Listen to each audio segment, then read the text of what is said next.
आपण ना डिसेंबर महिन्यावरती येऊन पोहोचलोय. म्हणजे डिसेंबरमध्ये माहितीये तुम्हाला, जसा 12वा महिना आहे म्हणून 3 आणि तसाही परत 3चा अंमल आहे. ही गंमत आहे. आणि व्यक्तिमत्व जी घेतलेली आहेत ना, ती मग अतिशय इंटरेस्टिंग आहेत. दिलीप कुमार आणि धर्मेंद्रची. नमस्कार मंडळी, मी डॉक्टर अंजली ठोंबरे. माझं आणि आपल्या सर्वांचं युट्यूब चॅनल अंजली टी युवाच याच्यावरती तुम्हा सर्वांचं स्वागत करते. आपण आता 11 महिने आपले झाले. आपण 12व्या महिन्यावरती म्हणजे डिसेंबर वरती येऊन पोहोचलेलो आहोत. तो आपला आजचा विषय आहे. आता तुम्हाला माहित आहेच की डिसेंबर हा कितवा महिना आहे, तर 12वा. म्हणजे 2 आणि 3 या महिन्यातल्या लोकांच्या वरती किंवा त्यांच्या स्वभावावरती कोणाचा अंमल असणार आहे, तर अंक 3. आणि जसं आपल्याला माहिती आहे की ह्या अंकाबरोबरच अजून एक अंक असतो जो आपलं अस्तित्व तिथे दाखवत असतो. तो अंक आहे परत 3. म्हणजे डिसेंबर वरती 2 वेळा 3चा अंमल आहे. म्हणजे 3ची स्पंदनं डिसेंबरच्या मंडळींना दुप्पट मिळणार आहेत. आता बघूया ही मंडळी कशी असतात. ती मोकळी, स्वच्छ हसणं आणि सन्माननीय व्यक्तिमत्व अशी ही मंडळी असतात. आयुष्यामध्ये प्रगती करण्याची त्यांची इच्छा असते आणि त्याच्यामुळे एक ध्येय ठरवून कायम त्या ध्येयाच्या पाठीमागे जाणे ही त्यांची वृत्ती असते. असेच त्यांचे प्रयत्न असतात की त्यांची इच्छाही अशी असते की ह्या प्रयत्नांनी आपण जे ध्येय गाठायचा प्रयत्न करतोय त्याच्यापर्यंत आपण लवकरात लवकर पोचावं. आत्मविश्वास पण चांगला असतो. त्याच्यानंतर यशस्वी होण्याची मनापासून इच्छा असते. आपण म्हणतो ना की इच्छा ठेवणं आणि अखंड त्याच्यासाठी काम करत राहणं, या मंडळींचं एक वैशिष्ट्य असं आहे. एखादं ध्येय त्यांनी ठरवलं. मंडळी याच्यामध्ये काय योग्य ठरणारे माहितीये का? आपण 3 भाग्यांकाची चर्चा केलेली आहे. एकदा तुम्ही ते जर ऐकून घेतलं ना किंवा बघून घेतलं तर फार बरं पडेल. आणि मग तुम्ही परत एकदा डिसेंबर बघा. काय आहे या लोकांचं एक वैशिष्ट्य असं आहे की एखादं ध्येय त्यांनी ठरवलं, आयुष्यातलं गोल त्यांनी ठरवलं की त्यांचं प्रत्येक पाऊल त्यांच्या ध्येयाच्या बाजूलाच पडत असतं. उत्साही असतात, नीटनेटकेपण अंगी असतं आणि पद्धतशीरपणा सुद्धा अंगामध्ये असतो. स्वतःचे निर्णय शक्यतो स्वतः घ्यायला आवडतात आणि ते सुद्धा साधक बाधक पूर्ण विचार करून. कुठच्याही कामाची जेव्हा ते सुरुवात करतात ना, त्यावेळेला त्यांचं वैशिष्ट्य असं आहे की ह्या कामाची पूर्ण पूर्व तयारी त्यांची झालेली असते. त्यामुळे हातात घेतलेलं काम लवकर पुरं करण्यासाठी त्यांना अतिशय ही योग्य ही गोष्ट त्यांच्या पथ्यावर पडते. ही मंडळी नशीबवान असतात आणि त्याच्यामुळे काय होतं माहितीये का, या सगळ्या त्यांच्या प्रयत्नात जर कुठे अडचण आली ना, तर खरोखरच कोणी ना कोणी त्यांना मदत करायला किंवा सल्ला द्यायला तिथे उभा आहे, हा अनुभव या मंडळींना येतो. आणि त्या सल्ल्याचा या लोकांना फायदा सुद्धा होतो. कसं आहे, अजून एक गोष्ट महत्वाची म्हणजे धर्मावरती यांची श्रद्धा असते, परंतु म्हणून हे कर्मकांड करतच बसतील असं नाहीये. कुठे जर काही अडचण आली नाही यांना, तर चांगल्या प्रकारे बोलून किंवा वाटाघाटी करून एखादा प्रश्न सुटू शकतो यावर ह्या मंडळींचा विश्वास असतो आणि त्यामुळे यांना यश सुद्धा मिळतं. तशीच यांच्या वागण्यामध्ये एक नम्रता असते. एक स्वतःची डिग्निटी सांभाळून किंवा आपली जी एक ठराविक पातळी आहे ती पातळी वागण्यात काय ते बोलण्यात सुद्धा कधी सोडत नसतात. हा एक खूप मोठा प्लस पॉइंट या मंडळींच्याकडे असतो. इतरांच्या प्रगतीकडे सुद्धा शुद्ध आणि सरळ दृष्टिकोनातून बघण्याची त्यांची प्रवृत्ती असते. बौद्धिक पातळी पण चांगली असते. बौद्धिक चॅलेंजेस पण त्यांना स्वीकारायला आवडतात किंवा रादर ही चॅलेंजेस यावीत आणि त्याच्यामधून माझी प्रगती होणार आहे किंवा माझं व्यक्तिमत्व अजून बहरणार आहे या गोष्टीवर त्यांचा विश्वास असतो. सतत त्यांना कार्यरत राहायला आवडतं आणि सहसा हे कार्य ध्येयाकडे जाणारच असतं. इतरांच्या बोलण्यातून सरळ अर्थ काढण्याची त्यांना सवय असते. मन मोठं असतं, समजूतदारपणा अंगी असतो आणि महत्वाची गोष्ट म्हणजे महत्वाकांक्षी असतात पण त्यांच्या प्रवृत्ती पण उच्चच असतात. पुढारी होण्याचे सुद्धा गुण यांच्या अंगी असतात. तसंच निसर्गावरती ते प्रेम करतात आणि त्यांना खेळांची पण आवड असते. अध्यात्मामध्ये सुद्धा या लोकांची चांगली प्रगती होऊ शकते. तसंच आध्यात्मिक सल्ला सुद्धा इतरांना ते चांगला देऊ शकतात. इतरही सल्ले लोक ह्यांच्याकडे घ्यायला येतात, मागायला येतात आणि तोही सल्ला इतरांना चांगला देण्याची त्यांची कपॅसिटी असते. कारण का, की विचारांची पातळी त्यांची चांगली आहे किंवा कुठल्याही प्रॉब्लेमकडे बघण्याचा त्यांचा स्वतःचा एक वेगळा दृष्टिकोन आहे, ज्याचा फायदा ते त्यांच्या आजूबाजूच्या लोकांनी जर त्यांना सल्ला मागितला तर त्याच्यात ते देऊ शकत असतात. समजा कुठल्याही कठीण प्रसंगात हे अडकले तर त्याच्यात काय निर्णय घ्यावा आपण आणि याच्यातनं बाहेर कसं पडावं याच्यात त्यांना वेळ लागत नाही. म्हणजे निर्णयाला येईपर्यंत त्यांना जितका कमी वेळ लागतो, त्यामुळेच तो योग्य निर्णय त्यांनी अंगी बाणवून पुढे जाण्यासाठी त्यांना खूप सोपा पडतो आणि कुठच्याही अडचणीतून म्हणूनच ही मंडळी लवकर बाहेर पडू शकतात. कायदा, सुव्यवस्था याच्यावरती लोकांचा विश्वास असतो. त्याच्यानंतर त्यांना कायदा पाळायला आवडतो. आशावादी असतात नेहमी. कुठलीही गोष्ट एखादी जर का त्यांच्या मनाविरुद्ध घडली तर परत ते जोमाने कामाला लागून ती गोष्ट आपल्याला पाहिजे तशी होईपर्यंत प्रयत्न करण्याचं सोडत नाही. इतरांच्या समोर आपलं एक आदर्श म्हणून उदाहरण ठेवलं जावं अशी त्यांची मनापासून इच्छा असते. आणि खरं तर ना, समाजात यांना एक चांगलं स्थान पण लोकांनी दिलेलं असतं. पैशाला ठराविक महत्व ते देतात, पण म्हणून ते त्याला डोक्यावर बसवून घेणार नाहीत. पैसा हे साधन आहे अनेक गोष्टी मिळवण्याचं, पण पैसा म्हणजे सर्वस्व नाही या गोष्टींवरती त्यांचा ठाम विश्वास असतो. इतरांच्या समोर आपली ठाम मतं मांडायला त्यांना आवडतात. त्याच्यानंतर सतत ही मंडळी उद्योगात असतात, परंतु त्यांना विचारांचं आणि कृतीचं स्वातंत्र्य हवं असतं. कुठेही त्यांना बांधून घेणं शक्यतो नको असतं. यांना लोककल्याणासाठी सुद्धा काम करायला आवडतं. आपण इथे एक महत्वाची गोष्ट पाहिली की डिसेंबरमध्ये 2 वेळा 3 येतोय, पण ज्या वेळेला असं होतं की रुलिंग नंबर म्हणजे भाग्यांक याच्यात 3 कुठेतरी आहे किंवा सालामध्ये अजून एखादा ऍडिशनल 3 आपल्याला जर दिसत असेल तर त्यावेळेला काय होतं माहितीये का, की स्वाभिमानाची जी लक्ष्मण रेषा यांची असते ती कदाचित पार होण्याची शक्यता होऊ शकते आणि मग माझ्याच मनाप्रमाणे व्हायला पाहिजे अशी किंवा सिच्युएशन सुद्धा मीच हँडल करीन मला पाहिजे तशी अशी प्रवृत्ती होण्याची शक्यता असते. आणि मग कदाचित थोडस अतिमहत्वाकांक्षेकडे माणूस जाणं शक्य आहे.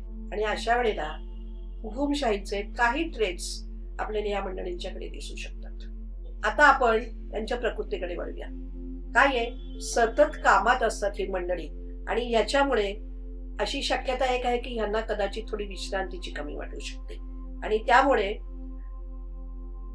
शारीरिक श्रम तर त्यांना होतातच, पण त्याच्याच बरोबर सतत विचार करण्याने कदाचित मानसिक श्रम सुद्धा यांना होऊ शकतात. मंडळी खरंच सांगते, पुष्प औषधीचा एकदा वापर करून बघा. नाही बाकी रक्ताभिसरण किंवा रक्तशुद्धी याचेही त्रास होण्याची या लोकांना शक्यता असते. संधिवात हे सुद्धा कधीतरी त्यांना लेटर एज मध्ये त्रास देण्याची शक्यता असते किंवा त्वचेचे विकार यासाठी सुद्धा त्यांनी बारकाईने लक्ष ठेवावं. प्रश्न एवढाच आहे की सुरुवात झाली तर अंगावर काढू नका, डॉक्टरचा लगेच सल्ला घ्या. जर घशाचे त्रास किंवा टॉन्सिल्स याचाही त्रास व्हायला लागला तर वेळ न दवडता सल्ला घेतलेला केव्हाही चांगला नाही का. आता आपण यातल्या 2 व्यक्तिमत्वांच्याकडे वळणार आहोत आणि ही 2 व्यक्तिमत्व कशी आहेत माहितीये. एक आहे दिलीप कुमार आणि एक आहे धर्मेंद्र, म्हणजे धर्मेंद्र सिंग देओल, आपले आवडते धरमजी. अनेक वेळा धरमजींच्या इंटरव्ह्यूज मध्ये आपण बघितलेलं आहे की त्यांना हिंदी जगतात म्हणजे सिनेमा क्षेत्रामध्ये किंवा आता ज्याला बॉलिवूड शब्द वापरतात त्याच्यामध्ये येण्याची इच्छा का झाली तर दिलीप कुमारचं काम बघून आणि तेव्हा त्यांनी सांगितलेलं असायचं की मला दिलीप कुमार बनता येईल का, किंवा मला दिलीप कुमार सारखं बनता येईल का, आणि जसं लोक दिलीप कुमार यांच्यावरती प्रेम करतात तसं माझ्याही करतील का. म्हणून सुरुवातीला आपण घेणार आहोत दिलीप कुमार आणि आपण नंतर घेणार आहोत धर्मेंद्र. आता पहिलं व्यक्तिमत्व बघूया, दिलीप कुमार. मंडळी, जन्मतारीख काय आहे? 11 डिसेंबर 1922. आता इथे लक्षात घ्या 11 आलेला आहे. आधी थोडीशी आपण दिलीप कुमारची माहिती बघूया आणि डिसेंबरच्या ह्याच्यात ते कसं चपखल बसते तेही बघूया. ऍक्टर, रायटर आणि फिल्म प्रोड्युसर. बरं, त्याच्यानंतर राजकारणामध्येही त्यांनी आपला थोडा सहभाग दिलेला होता, म्हणजे मेंबर ऑफ राज्यसभा झालेले होते ते. पद्मभूषण, पद्मविभूषण आणि दादासाहेब फाळके 1994 त्यांना मिळालं होतं, आणि फिल्मफेअरचे बेस्ट ऍक्टर अवॉर्ड त्यांना 8 वेळा मिळालेले आहे. आता इथे तुम्ही लक्षात घ्या, पाकिस्तान मधून एका सामान्य घरामध्ये जन्माला आलेला मुलगा फाळणीच्या नंतर इथे भारतात येतो आणि इथे आपल्या स्वतःच्या ऍक्टिंगच्या हुनरवरती पुढे जाऊन तो आज इथे इतक्या वेगळ्या स्तरावरती जाऊन पोचतो. हे जे दिलीप कुमार यांचं महत्व आहे. तर आता जन्मतारखेकडे आपण लक्ष देऊया. काय आहे?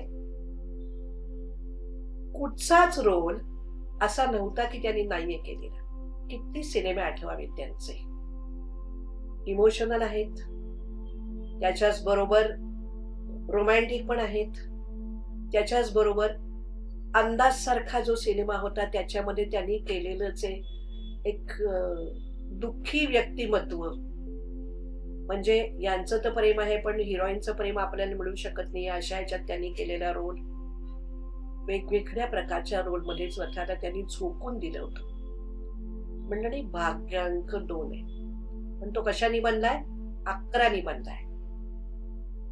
इथे जेव्हा 11 असतो ना त्यावेळेला इथे तो स्वतःच अस्तित्व 2 वेळेला इगो म्हणून नाही दाखवत. हा थोडा वेगळा विचार आहे, पण आता बरेच वर्ष प्रॅक्टिस करण्यामुळे काय असतं, काही गोष्टी ज्या लक्षात येतात ना त्या अशा एखाद्या वेळेला जेव्हा स्वातंत्र्य घेऊन मी बोलत असते ना त्यावेळेला तिथे मी मांडू शकत असते. कसं आहे, एक हा जरी 2दा असला ना तरी इथे त्याचा प्रॉमिनन्स 2 मुळे जास्त येतोय. आपण आधी बघितलं होतं आधीच्या एका व्हिडिओमध्ये की 2 ज्या वेळेला भाग्यांक असतो तेव्हा डायरेक्टरनी तुम्हाला जी भावना लोकांच्या पर्यंत पोचवायला सांगितलेली आहे ती तंतोतंत तशी पोचवणं हे या व्यक्तींचं अत्यंत महत्वाचं काम आहे. आणि दिलीप कुमार यांच्या बाबतीत तर आपल्याला माहिती आहे की ते ज्या वेळेला एखाद्या शॉटची तयारी करत असत त्यावेळेला पहिला टेक, दुसरा टेक, प्रत्येक वेळेला हे जो टेक असतो तो त्या कामाच्या ह्याच्यामध्ये अजून त्यांचं इम्प्रोव्हायझेशन होऊन पुढचे टेक अत्यंत अप्रतिम होत असत असं लोकांनी सांगितलेलं किंवा कुणाच्या इंटरव्ह्यू मध्ये आपण ऐकलेलं आहे.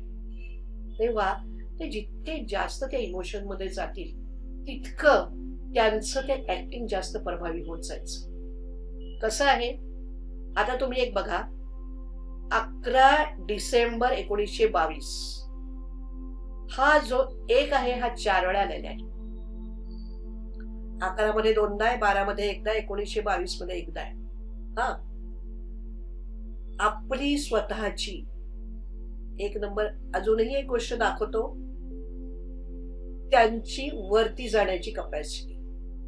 तुम्ही बघा, जेव्हा वरच्या कुठे पोस्ट वरती किंवा याच्यात तुम्हाला एक असलेलीच मंडळी बरेचदा तुम्हाला दिसतील. आता इथे कसं आहे की अत्यंत सुंदर अभिनय आणि अनेक जण, अनेक नट दिलीप कुमार यांना कॉपी करून मोठे झालेले आहेत.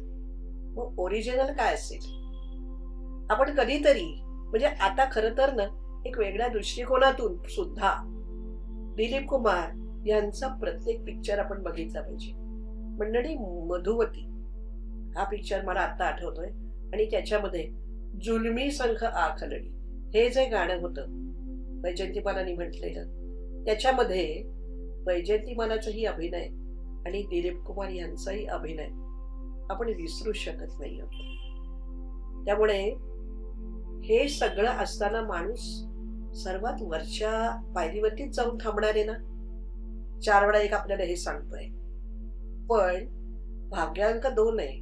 त्यामुळे हा इगो केव्हा वर काढायचा आणि केव्हा नाही काढायचा हे सर्व त्यांना माहित असायचं. बरं, म्हणून इतरांशी त्यांचं वागणं कसं असायचं तर नेहमी सगळ्यांना सांभाळून घेण्याची त्यांची वृत्ती असायची. मंडळी 2 सुद्धा 4 वेळा आलेला आहे. एक तर काय आहे, रुलिंग नंबर 2 म्हणून तो 2 आपल्याला धरायला लागतो. त्याच्यानंतर 12 मध्ये एकदा 2 आहे आणि 1922 तिथेही 2 आहेत. त्यामुळे 4 वेळा 2 सुद्धा आहे. आपल्याला सगळे डिसेंबरचे ते गुणधर्म दिसतातच आहे. 9 पण आहे, कामाची पूर्तता करणे. आणि हा जो 2 आहे ना, इमोशन्स पोचवणं आणि लोकांच्या मनात त्यांनी काहीही न सांगता डोकावून त्यांच्या भावना काय असतील याचा विचार करण्याची सुद्धा कपॅसिटी 2 नंबरकडे आहे. आणि हे सगळं आपल्याला दिलीप कुमार यांच्यामध्ये दिसतंय, रादर दिसत होत. आणि अशी एखादी व्यक्ती ज्या वेळेला तो काळ असा होता की ज्या वेळेला एखाद्याचं हुनर हे हुनर म्हणूनच बघितलं जायचं. आणि दिलीप कुमार, खरं तर त्यांचं नाव युसुफ खान, पण त्यांनी दिलीप कुमार हे नाव घेतलं आणि ते त्यांना लाभलेले मंडळी. ही सगळी जन्मतारीख आपल्याला त्यांच्या संपूर्ण करिअर मध्ये दिसतीये. 8 वेळा बेस्ट ऍक्टरचे अवॉर्ड. खर तर कपॅसिटी अशी होती ना की प्रत्येक वर्षी पण त्यांना मिळू शकत होतं, इतकं त्यांचं ऍक्टिंग ग्रेट असायचं. अजूनही आपल्याला अनेक त्यांचे चित्रपट बघता येतात. मधुबाला बरोबर म्हणा, वैजयंतीमाला बरोबर म्हणा, प्रत्येक त्यांनी ऍक्ट्रेस नर्गिस होती त्यांच्या काळामध्ये अतिशय चांगल्या प्रकारे काम करणाऱ्या, त्यांच्याबरोबर केलेली कामं म्हणजे आपल्याला न प्रत्येक वेळेला दिलीप कुमार हे त्या भूमिकेतलेच वाटायचे, ते दिलीप कुमार नाही वाटायचे. हाच मोठा विजय आहे त्यांचा. आणि आणखीन एक महत्वाची गोष्ट जी फार थोड्या लोकांना माहित असेल, पण ती आज मी तुम्हाला सांगणार अशी आहे की दिलीप कुमार यांना चांगल्या प्रकारे गाता येत होतं, आणि ते सुद्धा मराठी गाणी. म्हणजे असं ऐकण्यात आलेलं आहे आणि अतिशय म्हणजे त्यांच्या जवळच्या व्यक्तींच्याकडून हे समजलेलं आहे की तुकारामांचे अभंग, विशेषतः आधी बीज ऐकले, बीज अंकुरले, रोप वाढले, हा अभंग आणि तुझ्या गळा माझ्या गळा सारखी आपली जुनी मराठी गाणी सुद्धा दिलीप कुमार यांना आवडत असत आणि ते म्हणतही असत. रुलिंग नंबर 2 आहे, डेस्टिनी नंबर 8 आहे. यशस्वी होण्याचे हे सगळे संकेत असतात. त्याप्रमाणे दिलीप कुमार यांना आपण कधीच विसरू शकणार नाही. सर्वोच्च स्थान त्यांनी सिनेमामध्ये मिळवलेलं आहे. आता याच्यानंतर आपण घेणार आहोत ते असं व्यक्तिमत्व आहे आपल्या सर्वांचं अत्यंत आवडतं, म्हणजे उत्तम हिरो, उत्तम शरीर संपदा लाभलेला पण सॉफ्ट चेहरा लाभलेला एक असा हिरो की ज्यांनी आपल्या मनामध्ये खरोखरच घर केलेलं आहे. मंडळी 2025 मध्ये ते आपल्याला सोडून गेले नोव्हेंबर मध्ये. धर्मेंद्र म्हणजेच धर्मेंद्र सिंग देओल. जन्मतारीख 8 December 1935. 8 ruling number, destiny number 2. Actor, producer. आणि महत्वाची गोष्ट म्हणजे दिलीप कुमार यांना बघूनच ते बॉलिवूडमध्ये आलेले आहेत. त्यांना असं वाटायचं की यांच्या म्हणजे लोकांच्या मनावरती जसं दिलीप कुमारनी राज्य केलं तसं तितकंच प्रेम मंडळी आपल्याला देतील का असं त्यांना वाटायचं, आणि हे प्रेम मला मिळावं अशी त्यांची इच्छा होती. आणि आपण जे म्हणतो ना की एका ध्येयाने प्रेरित होऊन माणूस कसा पुढे जातो, लहान असल्यापासून त्यांनी मनामध्ये हेच घेतलं होतं. मंडळी डिसेंबर लक्षात येतोय ना, लहानपणापासून त्यांनी हेच घेतलेलं असायचं की मी सिनेमात मला हिरो बनायचंय. आणि एकदा सहज हे वडिलांच्या पाशी फार बोलू शकत नसायचे, पण आईच्या पाशी जेव्हा ते बोलायचे तेव्हा आई म्हणली, अरे एकदा याच्यावरती तू तुझा एक फॉर्म तयार करून का पाठवून देत नाहीस? आणि खरोखर तसा त्यांनी पाठवून दिला. आणि फिल्मफेअरच्या ह्याच्यामध्ये नवीन ऍक्टर्स पाहिजे होते, तिथे धर्मेंद्र यांची निवड झाली. आणि त्याच्यानंतर त्यांनी जी बॉलिवूडमध्ये एंट्री घेतली ना, त्याच्यानंतर त्यांनी पाठीमागे पाहिलं नाही. त्यांची मुलं सुद्धा दोघं जण ज्या वेळेला ऍक्टिंग करत होती त्यावेळेला हे धर्मेंद्रची हिरो होतेच. त्यांच्या काळातल्या प्रत्येक ऍक्ट्रेस बरोबर त्यांनी उत्तम काम केलेलं आहे. आणि मंडळी, महत्वाची गोष्ट म्हणजे एक चांगल्या प्रकारचे हिरो, खूप चांगली कामं केलेली, अनेक त्यांनी सिनेमे केले. त्याच्यातले मला वाटतं की 2/3 तरी हिट झालेच असणार आहेत. हेमा मालिनी यांच्या बरोबरचे ते त्यांचे लागोपाठ काहीतरी 25 वगैरे पिक्चर्स हिट झालेले होते. परंतु या सगळ्याच्याच बरोबर ज्या वेळेला आपण त्यांच्या एकूण सगळ्या करिअर ग्राफकडे बघतो त्यावेळेला एक गोष्ट लक्षात काय येते माहितीये का? सुरुवातीला फिल्मफेअरच्या ह्याच्यामध्ये त्यांना म्हणजे फिल्मफेअर टॅलेंटच्या ह्याच्यातून ते बॉलिवूडमध्ये आले. हा, परंतु त्याच्यानंतर डायरेक्ट त्यांना एकदम फिल्मफेअरच म्हणजे लाईफ टाईम अचीवमेंट त्यांना अवॉर्ड मिळाला. तोपर्यंत मध्ये त्यांना अवॉर्ड मिळालं नव्हतं. पण त्याच्यात त्यांनी आपल्याला काय सांगितलं होतं? मी तुमच्या सगळ्या माणसांच्या मनामध्ये आहे. त्या सगळ्या लोकांचं मला जे प्रेम मिळतंय ना, ते कुठच्याही अवॉर्ड पेक्षा मोठं आहे. थोडा आता डिटेल आपण बघूया. मंडळी, भाग्यांक आठे, कष्ट, कष्टाला कुठेही कमी नाही. त्यांच्या इंटरव्ह्यूज मध्ये आपण बघितलेलं आहे की बॉलिवूडमध्ये यायच्या आधी सुद्धा ते त्यांच्या इथे राहत होते तेव्हा सुद्धा त्यांनी भरपूर कष्ट केलेले आहेत. बॉलिवूडमध्ये आल्यानंतर सुद्धा त्यांनी प्रचंड कष्ट केलेले आहे. वृत्ती त्यांची अतिशय चांगली होती आणि दुसऱ्याचं यश बघून सुद्धा त्यांना कधीही त्याच्याविषयी असूया वाटली नाही. पण त्यांनी असा विचार केला की अरे, मी जे काम करतोय ना ते अजूनही मी चांगलं कसं करू शकेन, असं मी याच्यातनं काही घेऊ शकेन का?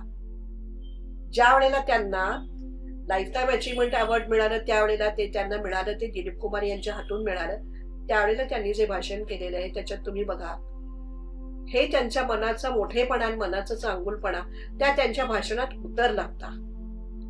आणि म्हणून सुद्धा आपण असं म्हणतो की ही जी त्यांची चांगली वृत्ती, इतरांचं चांगलं जरी ती त्याच्याकडे बघण्याची चांगली वृत्ती, ही आपल्याला तिथे अगदी तंतोतंत दिसतेच आहे. आणखीन एक पुढे आपण जाऊन गोष्ट बघूया. 8 डिसेंबर, 8चं ते आपण महत्व पाहिलं, डिसेंबरचं आपण महत्व बघितलं. त्याच्याशिवाय आता 1935 आहे बरं का. म्हणजे डिसेंबरच्या ह्याच्यातले 3 आलेले, 1935 मध्ये पण 3 आहे. तिथेही आपल्याला 5 सुद्धा दिसतोय. कसं असतं, जिथे जिथे तुम्ही 5 नंबर येतो ना, तेव्हा तेव्हा एकदा तुम्ही चेक करून बघायचं मनी सेन्स या व्यक्तीचं कसं आहे. आणि एक वेगळ्या पद्धतीने आपण असं बघितलं की जी आपण कुंडली आता मांडणार आहोत, मी तुम्हाला व्हाईटबोर्ड वरती मांडून जी कुंडली दाखवणार आहे ती आपण बघणार आहोत. ही लोशोगरीच्या पद्धतीतून आपण ती कुंडली मांडणार आहोत, त्याच्यावरती आपण चर्चा करणार आहोत. पण त्याच्या आधी मी तुम्हाला सांगते की ही व्यक्ती जमिनीशी कशी जोडलेली होती. म्हणजे जरी इतके यशस्वी सिनेमे त्यांनी दिले तरी सुद्धा जमिनीवरचे पाय त्यांचे कधीही वर गेले नाहीत. याचेही तुम्हाला मी सांगते की एक आपल्याला चांगली गोष्ट इथे कशी दिसणार आहे ते. आणि पद्मभूषण मिळालं, मरणोत्तर त्यांना पद्मविभूषण मिळालं. लोकांच्या मनावरती त्यांनी राज्य केलं. आजही कोणीही धर्मेंद्रजी यांना विसरू शकत नाही. चला आता मंडळी, आपण लोशुग्रीडपणे बघूया की धर्मेंद्रजी यांची आपल्याला जन्मतारीख काय सांगते. मंडळी, आपण ना ज्या ज्या वेळेला जी जी गोष्ट आपल्याला बघण्याची आवश्यकता आहे ती आपण आता बघतोय. आपण आतापर्यंत वेगळ्या पद्धतीने 11 बघितला, आपण 22 बघितला. आता आपण बघणार आहोत की ही एक धर्मेंद्र सिंग देओल यांची जी जन्मतारीख आहे ना ती आपण लोशुग्रीड पद्धतीने मांडलेली आहे. आता हे 3x3 चा हा जो स्क्वेअर असतो त्याच्यामध्ये लोशुगृहिणीप्रमाणे आपण ही जन्मतारीख मांडतोय. तुम्हाला इतरही अनेक वेळा YouTube वरती लोशुगृहिणी मांडलेला बघितलेला असणार आहे तुम्ही. आता इथे आपण बघूया 8 डिसेंबर म्हणजे 8चा 8 इकडे सगळ्यात खालच्या बाजूला आलेला आहे. त्याच्यानंतर डिसेंबर आपण मांडलाय 1935. 12चा म्हणून 3 झालेला आहे म्हणून तो 3 दोनदा आलेला आहे. आता इथे आपल्याला काय काय दिसतंय? काही आपल्याला एरोज कंप्लीट झालेले दिसत आहेत. एक एरो आपल्याला दिसतोय कंप्लीट झालेला, तो म्हणजे 159चा. हा एरो आपल्याला कॉन्फिडन्स लेवल दाखवतो. धर्मेंद्र यांचा कॉन्फिडन्स कुट के भरा असायचा आणि कुठेही म्हणजे काही वेळेला त्यांनी मेहमूद यांच्या बाबतीत सुद्धा असं सांगितलेलं आहे की जिथे ज्या व्यक्तींनी जिथपर्यंत यायचं आहे, ज्याच्या पुढे त्यांनी येणं अपेक्षित नाही, तिथपर्यंत त्यांनी सगळ्यांशी संबंध चांगले ठेवले, पण त्या व्यक्तींना त्यांनी तिथपर्यंतच कसं ठेवलं हेही त्यांच्या आपल्याला कधीतरी त्यांच्या इंटरव्ह्यूज मधनं आपल्याला कळलेलं आहे. आता अजून एक आपल्याला एरो दिसतोय, तो म्हणजे 2, 5 आणि 8 हा. आता 2, 5 आणि 8 हा जो एरो आहे याला लोशुगृहिणीमध्ये राजयोग म्हणतात. नंबर 2चा राजयोग, किंवा त्याला असंही म्हणतात की सिल्वर थ्रेड. धर्मेंद्र यांच्या कुंडलीमध्ये आपल्याला सिल्वर थ्रेड दिसतोय. आणि जेव्हा 2, 5 आणि 8 असतं ना, त्यावेळेला ही व्यक्ती ही नेहमी जमिनीशी निगडीत असते. म्हणजे काय? या व्यक्तीकडे प्रॉपर्टी असते आणि ती सुद्धा जमिनीच्या स्वरूपात. आधीही त्यांच्याकडे त्यांच्या पंजाब मधल्या त्यांच्या ते ज्या गावात होते तिथे त्यांची जमीन होतीच.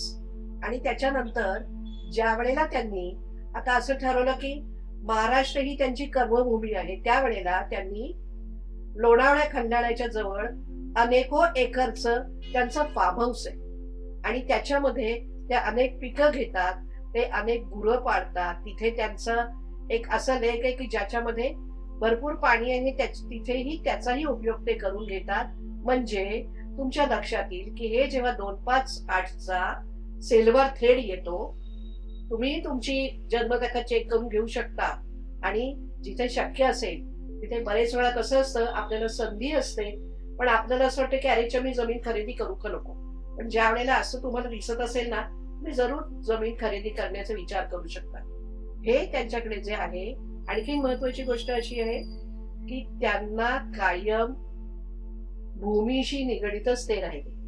कधीही त्यांचे पाय भूमीपासून वर गेले नाहीत. आता याच्यात महत्वाची गोष्ट अशी आहे की जेव्हा धर्मेंद्रजी गेले ना, तेव्हा या सगळ्या गोष्टी म्हणजे लोक त्यांच्याविषयी काय बोलतात, त्यांच्यावर किती प्रेम करतात, या सगळ्या गोष्टी आपल्याला YouTube वरती म्हणा आणि कुठे त्यांच्या इंटरव्ह्यूज मध्ये म्हणा, सगळीकडे ह्या आपल्याला जाणवायला लागल्या. आणि ज्या वेळेला अशा काही 2-3 गोष्टी माझ्या बघण्यात आल्या की फार्म हाऊसच्या वेळेला ज्या शेतकऱ्यांनी आपल्या जमिनी त्यांना विकल्या होत्या, कुठेही त्यांनी दुसऱ्याला कमी किंमत देऊन जमीन घेतलेली नव्हती. व्यवस्थित त्या शेतकऱ्यांना जेवढे काय जो सौदा ठरला होता त्याप्रमाणे ते करून त्यांनी जमिनी घेतल्या होत्या. आणि हे इंटरव्ह्यूज मध्ये ते शेतकऱ्यांनी त्यांच्या बायकांनी सांगितलेलं आहे की कधीही सिक्युरिटी घेऊन साहेब येत नसत. ते जीप घ्यायचे, सरळ आमच्या इथे यायचे, रात्री आमच्या बरोबर भाकरी चटणी पिठलं खायचे. म्हणजे याच्यापेक्षा अजून जमिनी लगत राहणारा माणूस किंवा आपण म्हणतो very much down to earth व्यक्तिमत्व कुठलं असू शकतं का? धर्मेंद्रजी यांनी खूप सक्सेस मिळवला. खूप आपल्या आयुष्यात त्यांनी कष्ट केले आणि त्या कष्टाचं चीज होत गेलं. लोकांच्या मनावर त्यांनी राज्य केलं. पण आजही ज्या वेळेला पहिल्यांदा आपण आठवतो त्यावेळेला सगळ्यात पहिल्यांदा आपल्याला काय आठवतं की माणूस म्हणून धर्मेंद्रजी किती मोठे होते आणि त्यांनी समाजातल्या लोकांच्यासाठी, गोरगरिबांच्यासाठी ज्या काही गोष्टी केल्या ते लोक आता पुढे येऊन जेव्हा सांगतात तेव्हा आपल्याला कळतं त्यांनी कधीच आपण जी काही गोष्टी केल्या त्या जगापुढे आल्या पाहिजेत असं त्यांचं म्हणणं नव्हतं. मंडळी, याच्यातच मोठेपण आहे. अशी आहेत डिसेंबरमधील व्यक्तिमत्व. आज आपण इथेच थांबू. पण आपलं जे चॅनेल आहे अंजली टी उवाच, प्रथमवार असाल तर सबस्क्राईब करा, आपल्या मित्रमंडळींना शेअर करा, तुमच्या कमेंट्स पाठवा, लाईक करा. धन्यवाद.